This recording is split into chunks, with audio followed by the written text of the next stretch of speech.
समाचार अब तक, सत्य का साहस। नमस्कार, मी नेहा आणि आपण बघत आहे समाचार अब तक। बघूया आजच्या काही ठळक बातम्या। भंडारा जिल्ह्यातील जवाहरनगर आयुध निर्माणीत झालेल्या भीषण स्फोटात 8 कामगारांचा मृत्यू झाला असून 5 जण जखमी झाले आहेत।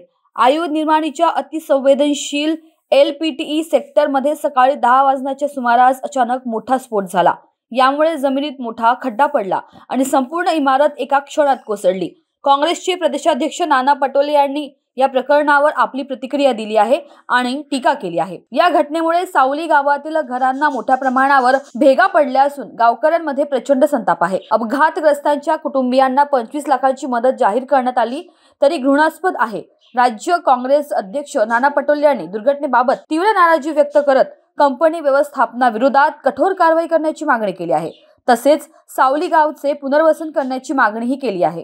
मध्ये त्यांचं वर्क सुरू होतं, तुम्ही जे म्हटलं नेमकं त्यांच्यावर काय विशेष होतं? हा जो सिजम नावाचा प्राणी या ठिकाणी आहे, ज्या ठिकाणी घटना जेव्हा 10:30 वाजता ही झाली त्या ठिकाणी बाकी युनिट त्यांनी बंद करायचं होतं आणि तिथली लोक सेफ्टीच्या दृष्टिकोनातून बाहेर काढायला पाहिजे होती, पण यांनी त्या ठिकाणी काम चालू ठेवलं।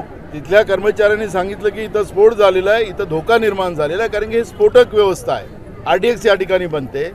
पण सीजमनी सांगितलं काही हटायचं नाही, तुम्ही काम करा, नाही काम केलं तर तुम्हाला नोकरीतून काढून टाकेल, या पद्धतीची धमकी त्या ठिकाणी दिली। माणुसकीला लाजवेल अशा पद्धतीचं या ठिकाणी जो सीजम नावाचा व्यक्ती बसलेला आहे त्यांनी पाप केलेला आहे।